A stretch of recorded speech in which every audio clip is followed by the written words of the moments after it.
전기기의 전기자 반작용입니다.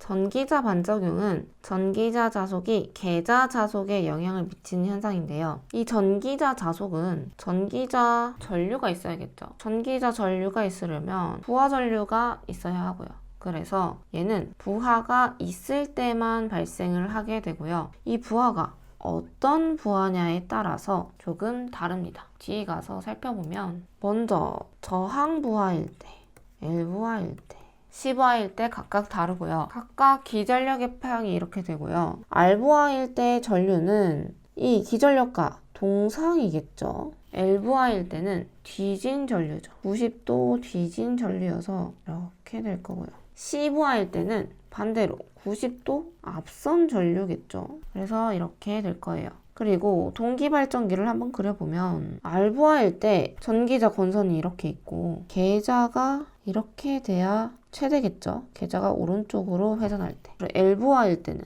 얘가 지금 뒤진 전류죠. 그러면 시간이 이만큼이 지났다는 거예요.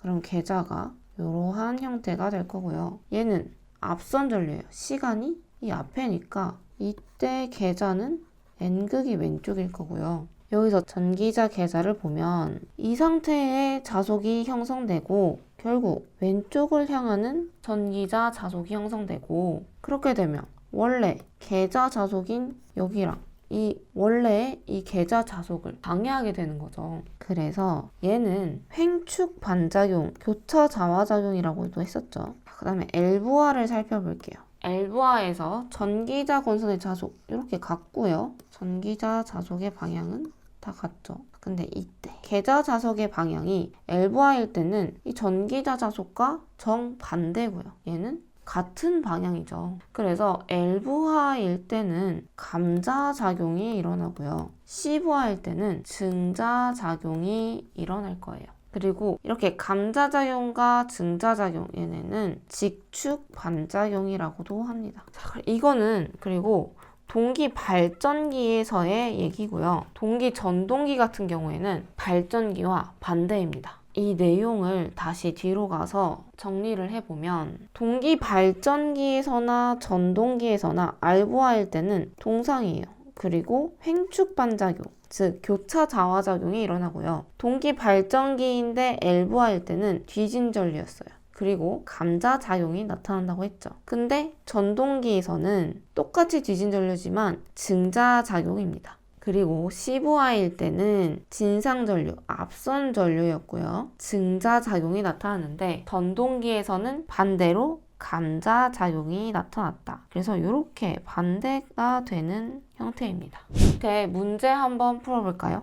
동기발전기에서 기전력보다 90도 뒤진 전기자 전류가 흐를 때 전기자 반작용은, 그럼 뒤진 전류가 흘렀고 동기 발전기니까 감자작용이겠죠. 동기 리액턴스와 동기 임피던스입니다. 이건 전기자 권선에서 나타나는 동기 리액턴스와 동기 임피던스고요. 여기 전기자 권선에 전류가 흐를 거예요. 전류가 흐르면 자속이 발생하겠죠. 그럼 이 자속으로 인해서 인덕턴스가 발생할 거고요. 인덕턴스가 있다는 건 이 인덕턴스에 의한 리액턴스가 발생을 할 거예요. 그래서 이 전기자 권선에 발생하는 저항을 전기자 저항이라고 하고, 전기자 전류에 의해서 발생하는 리액턴스를 동기 리액턴스라고 합니다. 그리고 전기자 권선을 살펴보면 이 전기자 권선에 전류가 흐를 거예요.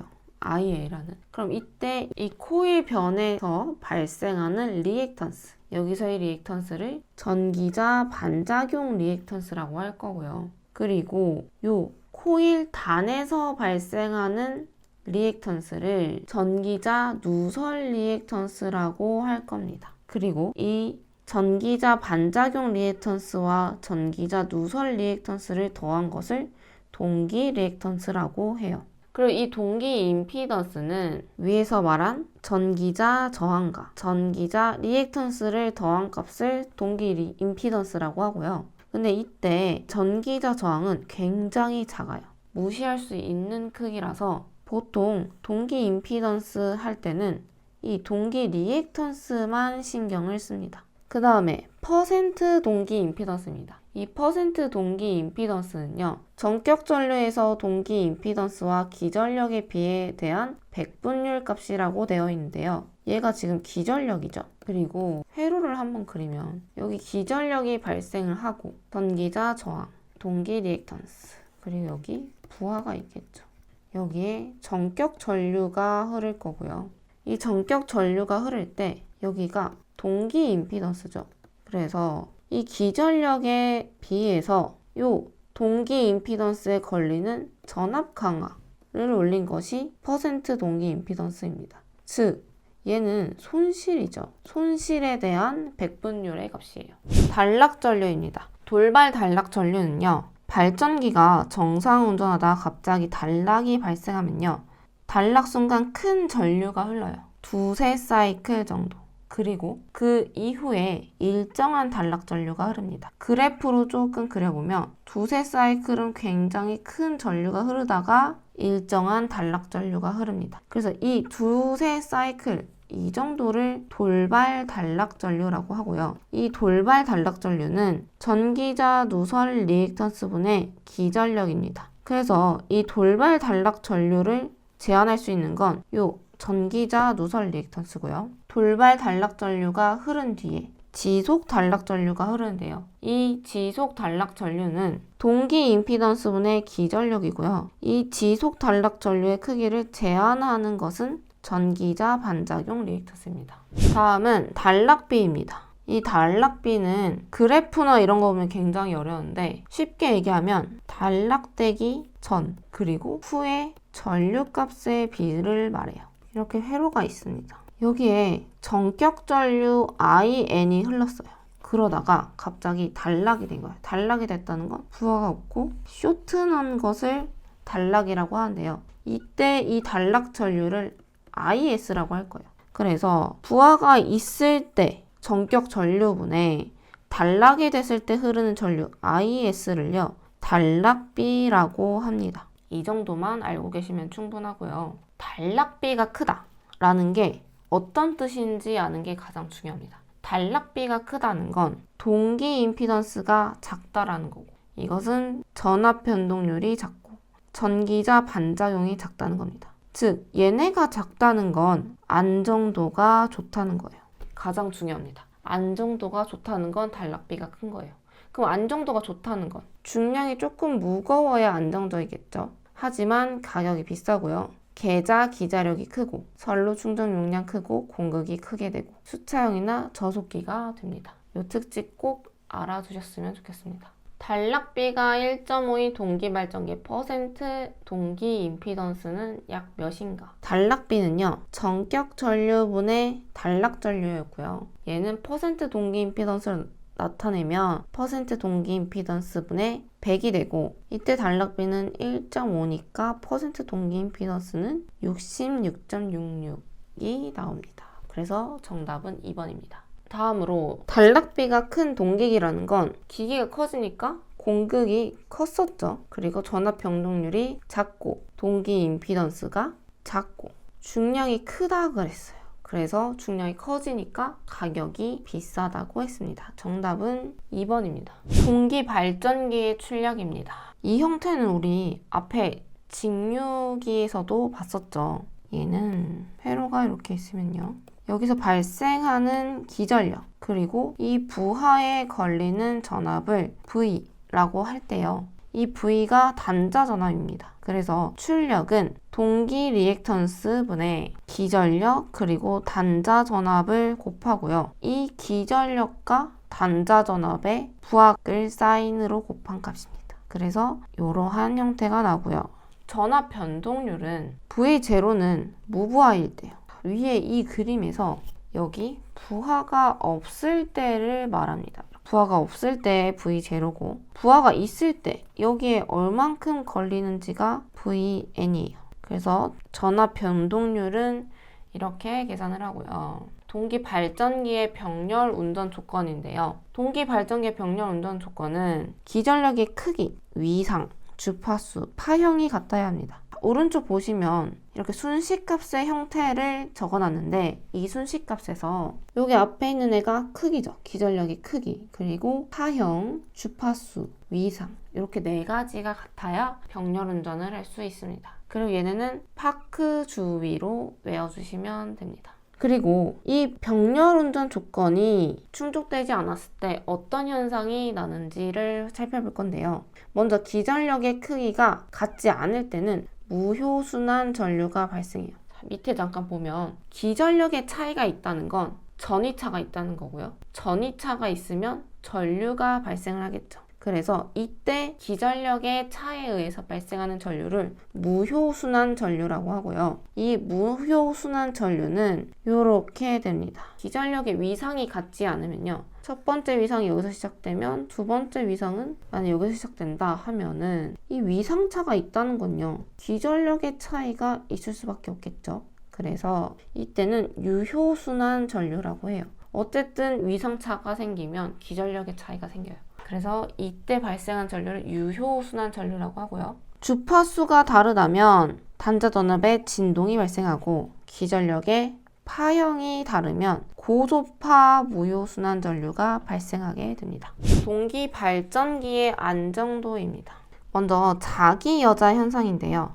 자기여자 현상은 선로의 충전 전류에 의해서 단자 전압이 상승해서 절연이 파괴되는 현상인데 얘는 시부하일 때 발생합니다. 시부하면 앞선 전류죠. 앞선 전류라면 이때 전류가 흐르면 자속이 발생하겠죠. 근데 자속이 증자가 돼요. 그럼 자속이 커지면 기전력도 커지겠죠. 기전력이 커지면 단자 전압 또한 상승하게 되고요. 이렇게 단자 전압이 상승해서 절연이 파괴되는 현상입니다. 원인은 요 시부하의 정정 용량으로 인한 것이고, 그리고 이때 방지 대책은요. 블로리액터를 병렬로 접속하고 발전기를 2대 이상 병렬 운전하고 동기 무효 전력 보상 장치, 동기 조상기라고 해요. 동기 조상기를 부종 여자로 하고 단락비가 큰 기계를 사용하시면 됩니다. 이 부분도 시험에 자주 나오니 꼭 외워주세요.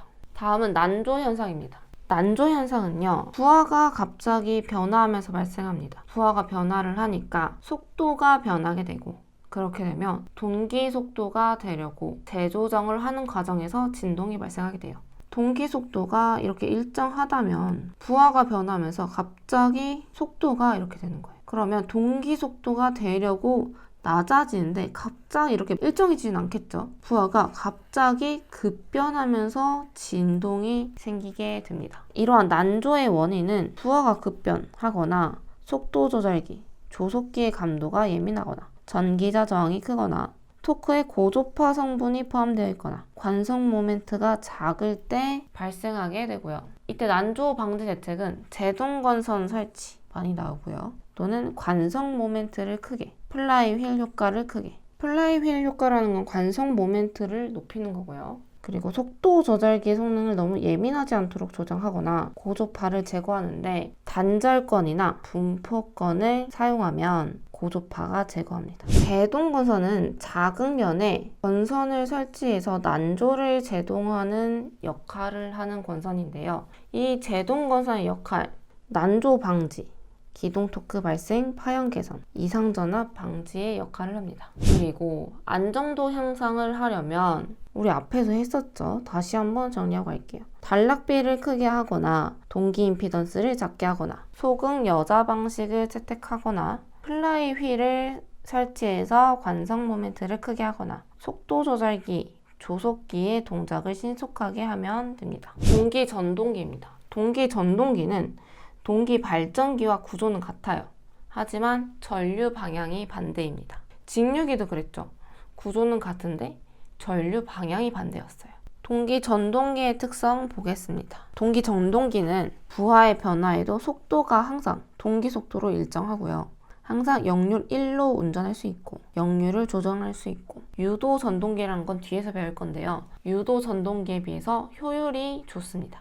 공극이 크고 기계적으로 튼튼하다는 게 장점이고요. 이때 속도가 항상 일정해서 압축기, 분쇄기, 송풍기 이런 걸로 많이 써요. 그 대신 속도 조절은 조금 어렵습니다. 그래서 단점을 보면은 기동 토크가 작고요. 기동 장치가 필요해요. 속도 조정이 어렵고요. 난조가 발생하기 쉽고 직류 여자기가 필요합니다. 자, 그리고 기동법으로는 자기 기동법을 많이 사용하는데 자기 기동법은 회전자 자극 표면에 건선을 감아 기동용 건선을 이용해서 기동하는 방법이고 이 기동용 건선이 제동 건선입니다. 그리고 이 방법은 유도선동기의 원리를 이용한 기동법이고요. 기동 토크를 적당한 값으로 유지하고 전격 전압의 30에서 50%의 저압을 가해서 전류를 억제해서 기동하고 기동 시에 회전 자속에 의한 고전압이 유도돼서 계좌건선의 절연이 파괴될 우려가 있어요. 그래서 계좌건선은 기동 시 반드시 저항을 통해서 단락시켜야 합니다. 그리고 동기 전동기의 출력입니다. 이거는 우리 동기 발전기와 같으니 넘어갈게요. 그리고 3상이니까 앞에 3을 곱하시면 3상 출력입니다. 토크도 앞에 직류기에서 했던 것과 같죠. 요 오메가는 각속도였는데 2파이 F가 아닌 2파이 N 초당 회전 속도로 해서 얘는 초당 회전 속도니까 얘를 분으로 바꾸면 2파이 곱하기 60분의 N이 되죠. 그래서 얘를 여기다 넣으면 이렇게 됩니다.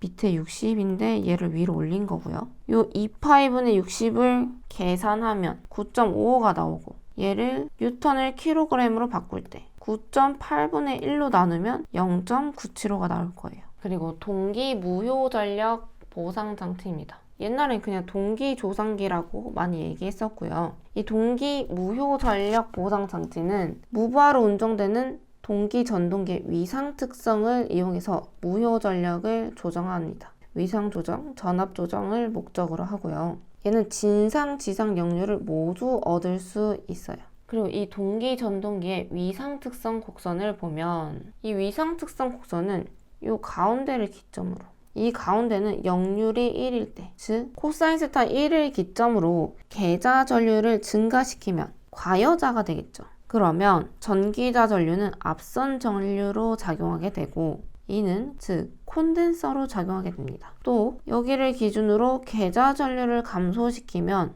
계좌 전류를 감소하면 부족 여자가 될 거고 전기자 전류는 뒤진 전류로 작용하게 되고 즉 이것은 리액터로 작용한다는 것이 되겠죠. 다음으로 동기 전동기의 용도입니다. 앞에서 잠깐 얘기했는데 동기 전동기는 속도가 일정하기 때문에 대용량일 때는요. 시멘트, 분쇄기, 압축기, 송풍기, 조상기 이렇게 사용 많이 하고요. 소용량은 전기, 시계, 오실로스코프 이런 목적으로 많이 사용합니다. 밑에 문제 살펴보면 동기 전동기의 용도로 주로 사용하지 않는 것은 정답은 4번이죠. 4번 우리 크레인 어디서 봤었어요? 가동 복권 전동기에서 많이 사용한다고 했었어요.